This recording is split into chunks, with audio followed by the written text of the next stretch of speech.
Vamos falar de um assunto que, olha, pega muita gente. A gente tem sido chamado para ser igreja e não para ser um mero consumidor de igreja. E essa diferença, ela é gigantesca. Vamos entender isso melhor? É uma coisa meio doida de pensar, né? O país está cheio de igrejas, em cada esquina tem uma. Mas, ao mesmo tempo, parece que muita gente se sente perdida, pulando de um lugar para o outro sem nunca fincar o pé de verdade. Ficam ali, só de visita, sem criar um laço, sem um compromisso real. E aqui é que está o ponto central.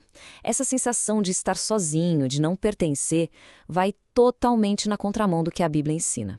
A fé cristã, gente, ela foi pensada para ser vivida em comunidade, em comunhão, bem naquele espírito que a gente vê lá em Atos, capítulo 2. Então, como é que essa busca por uma igreja acontece na vida real? Pois é, muitas vezes parece que a pessoa está com uma listinha de compras na mão, sabe? Uma mentalidade de consumidor mesmo. Vamos dar uma olhada nos itens que quase sempre aparecem nessa lista. O primeiro item da lista, quase sempre, é a música. A música tem que ser boa, tem que tocar a gente, seja um louvor mais moderno, tipo worship, ou os hinos tradicionais, o foco acaba sendo na experiência emocional que a música traz. E aí fica a pergunta, né? Será que a preferência musical virou mais importante do que uma pregação fiel do evangelho? Depois vem o ministério infantil. E claro, cuidar das crianças é super importante, não há dúvida. Mas a gente precisa refletir.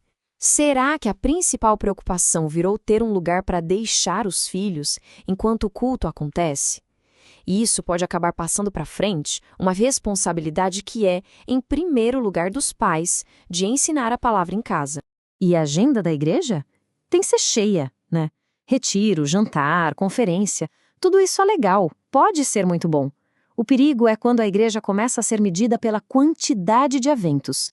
Essa agenda super agitada acaba, sem a gente perceber, tomando o lugar daquilo que é a vocação principal: perseverar na doutrina, na comunhão e na oração.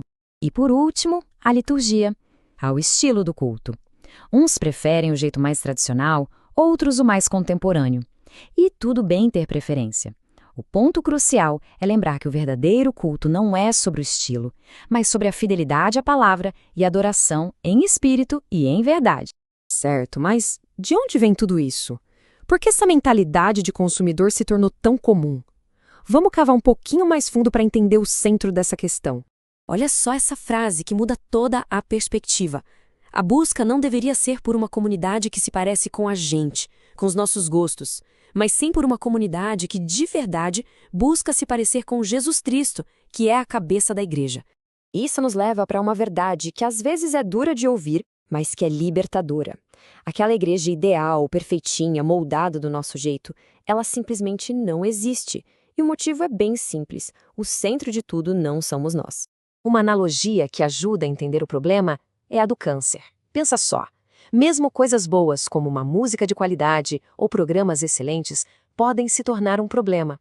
Quando elas crescem sem controle e viram o centro das atenções, acabam tirando o foco do que é realmente essencial: Cristo e a sua palavra. Beleza, já entendemos o problema, mas e aí? Qual é a saída? Vamos virar a chave e falar da solução, do verdadeiro chamado.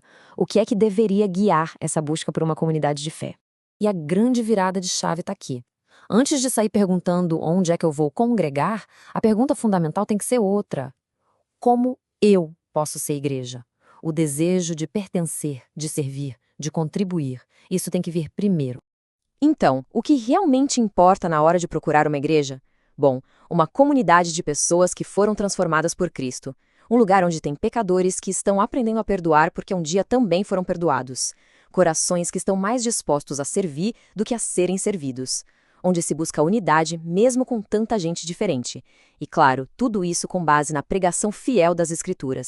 A diferença entre as duas mentalidades é gritante. De um lado, o consumidor busca a própria satisfação e se pergunta: o que eu ganho com isso, medindo tudo pelo seu gosto pessoal?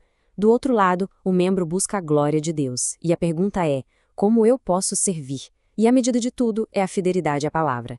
É uma mudança total de perspectiva. E para a gente ir fechando o raciocínio, é fundamental lembrar da identidade bíblica da igreja. Não é sobre um monte de indivíduos isolados, mas sobre um corpo que funciona junto em unidade. A Bíblia usa imagens muito fortes para descrever o que é a igreja. A gente é chamado de família de Deus, de corpo de Cristo, de templo do Espírito Santo. E o que todas essas imagens têm em comum? Conexão, interdependência. A gente precisa um do outro. E para não deixar nenhuma dúvida, tem um comando bem direto na palavra. Esse versículo em Hebreus não é só uma sugestão, é uma instrução clara. Não abandone a sua comunidade. Viver a fé de forma isolada como um lobo solitário simplesmente não é uma opção. Então vamos terminar com essa reflexão. Talvez essa busca sem fim pela igreja perfeita seja a pergunta errada. A verdadeira questão que fica, a que realmente importa é: como nós, juntos, podemos nos tornar a igreja que Cristo nos chamou para ser? Exatamente aqui, exatamente agora. Fica aí para a gente pensar.